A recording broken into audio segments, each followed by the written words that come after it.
Pierre-Carl brûle de poser une question, je crois. Non?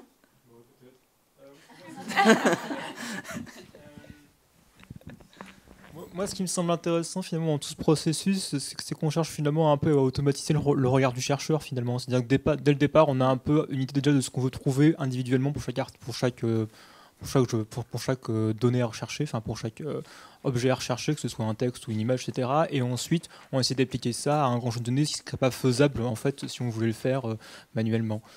Mhm. Je sais pas si ça correspond à peu près à ce qu'on peut trouver comme idée, quoi. Bah, c'est bien ça. Oui. C'est au lieu de le faire à la main et Ouais.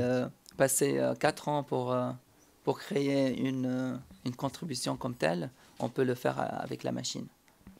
Et ça c'est pas nécessairement supervisé, donc on a l'aide des dictionnaires, des bases de connaissances, des bases de données. Voilà. Moi, ce que je trouve assez impressionnant, en fait, à chaque fois, quand on a ce dialogue avec vous au LIPSI, c'est de voir comment, depuis l'informatique, sont définies des notions qui pour nous, sont cruciales aussi. Donc, je pense au premier, à la pyramide du départ, par exemple, ça nous amène à rediscuter cette notion d'information dont on sait bien qu'on la partage. C'est les deux conceptions de l'information, mais c'est intéressant de voir comment, pour vous, l'information vient après la donnée. Alors, pour nous aussi, parfois, mais on peut aussi penser que la donnée est en soi une information. Et puis, comment vous êtes amené à définir, même de votre point de vue... alors, je ne sais pas si c'est indigène, si c'est ton approche ou si c'est celle des informaticiens en général, mais de passer de l'information à la connaissance, de la connaissance à la sagesse, etc. En fait, c'était aussi avec l'aide de David McCandless, qui il a une pyramide assez similaire à celle-là, sauf qu'il n'a pas mis, par exemple, l'histoire, et pour lui, il n'a pas regardé tout ce qui est, voilà, tout ça que c'était donné. Moi, je trouve que même les articles sont des données. Mais c'est ça, ils peuvent revenir voilà. après là. D'ailleurs, il y a des articles en bas. Et même les bases de données sont des données à leur tour. Ouais. C'est ça. Et pour moi, je peux diviser même les données ici, les données brutes, dans deux catégories. Après, je peux faire les non structurés et les structurés. Mais ce n'est pas toujours que les structurés viennent des non structurés. Donc c'est pour ça que je l'ai laissé vaguement comme ça, placé. Oui, Valérie. Moi, j'avais une question sur le processus que vous avez essayé de nous apporter là avec toutes les étapes. Ouais. Et moi, puis, alors peut-être ce serait bien de revenir dessus parce qu'en fait, ça va m'aider à poser ma question, la formuler plus clairement. Ça serait bien si j'arrivais à... Voilà. Peut-être... Voilà, c'est celle-là. Donc, je comprends bien la première, la deuxième, la troisième. Et puis, vous dites, K-fold, cross-validation. Là, il y a notre algorithme. Ouais. Alors, c'est quoi cet algorithme? Parce que là, pour le coup, là aussi, il y a un travail de médiation. Exactement. Qu'est-ce que vous y mettez? Qu'est-ce que vous regardez? Enfin, quel est ce travail de l'informaticien et sur quels outils vous vous appuyez pour faire ce tour de passe-passe magique où tout d'un coup, la donnée est validée et devient propre et utile? Vous avez raison, je ne sais pas de cacher quelque chose, sauf que dans cette étape-là, parce qu'il y a plein de possibilités, donc je l'ai laissé comme ça vague, parce que ça peut être les méthodes supervisées. Donc, avec les méthodes supervisées, il y a par exemple la méthode de Stanford de d'étiquetage. Ils utilisent un algorithme qui est le CRF classifier, donc des champs aléatoires. Donc tout ce qui est comme les chaînes de Markov qui essayent de prévoir tout ce qui vient après par rapport à tout ce qui vient avant. Donc ce sont des chaînes statistiques. Ça, c'est une solution. Il y en a plein, hein. Je peux parler de ça jusqu'à demain. Il y a aussi les possibilités, par exemple, d'annotation juste avec un dictionnaire. Il y a les possibilités aussi semi-supervisées, donc un mélange des deux. Donc dictionnaire avec l'apprentissage machine. Il y a aussi des méthodes de désambiguisation qui sont faits contextuels. Par exemple, on va regarder chaque mot qui est déjà annoté avant.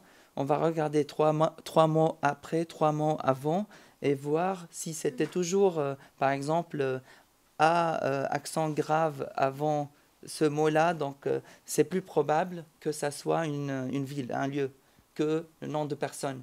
On peut donner quelque chose à Paris Hilton, mais c'est rare. Je ne sais pas. Elle a déjà tout, je pense. Alors, question suivante, et puis je m'arrêterai là. Du coup, quel est l'acteur qui, dans votre laboratoire, détermine la méthode qui va être la meilleure? C'est là où vous travaillez des hypothèses. Qu'est-ce qui se passe? Quelle est cette coopération? Parce que c'est finalement ce qui se passe tout au long de la chaîne. Et dans le journalisme aussi, c'est le changement de la nature des coopérations et des acteurs qui sont amenés à interpréter les données. Bien sûr. Donc là, si on met 4, 5 ou 10 méthodes qui sont là avant la K-fold cross-validation, on va tester chacune. Donc K-fold cross-validation, ça s'agit de prendre le 3/4 des données qu'on a annotées et l'entraîner sur notre méthode et tester sur le quart qui est déjà annoté, mais en faisant semblant que ce n'est pas annoté.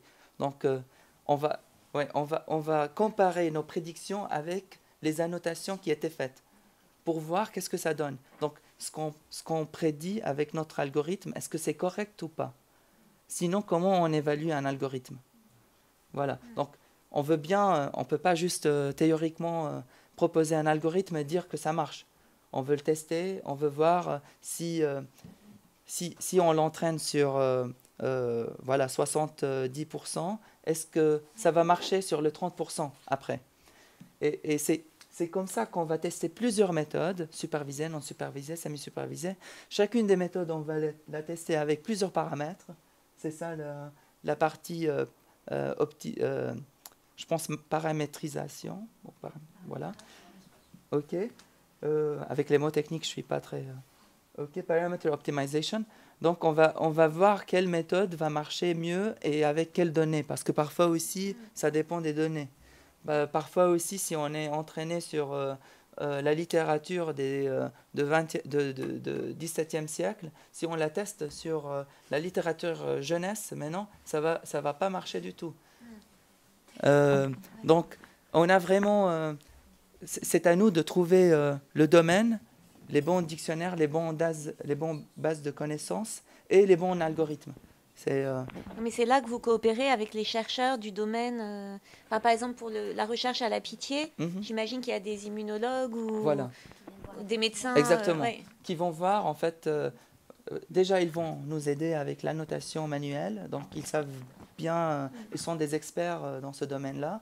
Moi aussi, j'ai fait la bioinformatique. Donc, la bioinformatique oui, aux États-Unis. Donc, la collaboration, en fait, c'est parti par ça. Et de ça, on peut aussi voir les résultats qu'on va leur donner, s'ils sont bons ou pas, les ontologies, etc. Et est-ce qu'il y a d'autres questions dans la salle? Moi, j'avais une question aussi concrète. Comment ça se passe? C'est une question un peu triviale, hein, je suis désolée, mais comment... Par exemple, quand vous collaborez avec un éditeur, avec la Pitié, etc., ce sont des programmes de recherche publics, privés, complètement privés. Enfin, comment c'est monté, en fait? J'ai du mal à comprendre. Vous êtes un labo, en fait... Oui, c'est un peu ça. C'est ça la question. Non, parce qu'il y a une dimension de recherche. On voit bien que ça fait avancer aussi la recherche en informatique. Il y a une dimension d'application et de recherche en même temps, j'imagine. Oui, donc on est sur des projets qu'on propose pour avoir de l'argent, si vous voulez. Ouais. Parfois, on l'écrit à cheval, entre les deux labos. Donc, à cheval, pardon, d'accord. Ouais. Je croyais que c'était quelqu'un, cheval. Oui. Donc, de ça est née la collaboration entre les deux labos. D'accord. Et... vous l'écrivez ensemble? Oui, on l'écrit ensemble. Par exemple, le projet avec la Pitié, c'était un projet d'extraction d'informations à partir de textes d'immunologie. Oui, d'accord. Donc d'une bibliographie, en fait, de la littérature sur le domaine déjà écrite. Oui. C'est ça, ouais. Exactement. D'accord. Ouais. déjà publiée, écrite et disponible publiquement. D'accord. Oui. Après, j'arrête, c'est promis. Ah non, au contraire. J'avais une question, mais alors là, pour le coup, c'est sur les cas de figure que vous avez présentés, notamment avec la presse et Le Monde et Twitter. Ah oui, ça m'intéresse vraiment beaucoup, parce que dans mes recherches, notamment, je m'intéresse justement à l'usage de Twitter quand on regarde la télévision et qu'on annote en quelque sorte l'émission de télévision qu'on est en train de regarder. Donc j'ai monté un petit corpus à la main et je l'ai finalement, moi, foldé, moi, toute seule sans algorithme. Et alors, du coup, mais ce qui m'a semblé être important aussi, c'est le contexte de production du message qui constitue pour moi une donnée, une métadonnée. C'est-à-dire que quand on produit un tweet, on ne le fait pas n'importe comment. Dans une série, il y a des séquences et on s'expose, on se présente. Et on varie aussi la manière de prendre la parole à l'intérieur d'un tweet. Donc ce sont des données qui, en quelque sorte, sont complètement écrasées, externalisées dans ce type de traitement. Alors, est-ce qu'il y a maintenant des outils qui rajoutent un peu des choses, des couches supplémentaires à l'analyse? Alors, moi, ce qu'on fait, ce n'est pas la dernière étape de produit qui va être la visualisation ou l'analyse finale.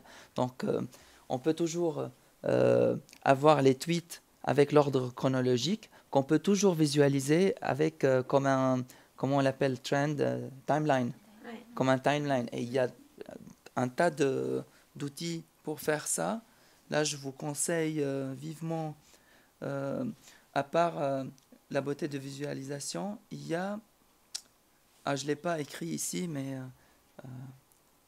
je vais vous l'envoyer après. Mais il y a un outil pour faire des trendlines magnifiques. Donc, on ne perd pas de l'information. On peut toujours garder tout ce qui est temps chronologique, même les geotags, on peut les garder. Et on peut se servir de ça après. Non, je pense que Valérie voulait aussi parler, par exemple, toute la dimension énonciative, c'est-à-dire est-ce qu'on dit... Mais après, tout dépend des requêtes qu'on fait, j'imagine, et de ce qu'on va coder dans les algorithmes, c'est-à-dire est-ce que c'est quelqu'un qui dit « je », qui dit... Voilà, c'est le genre de choses que vous devez faire, par exemple, en littérature. Oui. Donc, ce n'est pas nous qui le fait. Je sais qu'il y a un chercheur en Belgique qui étudie toutes les possibilités d'écriture en Twitter, par exemple, ou SMS, parce que, par exemple, ils vont pas... On est limité à 140 voilà, signes. Et donc, il faut bien avoir un tableau ou une matrice de toutes les synonymités et les possibilités d'écrire « je » ou « je suis ». Et là, ils font ça. Un informaticien? C'est un chercheur en informatique? Oui. D'accord. Très bien.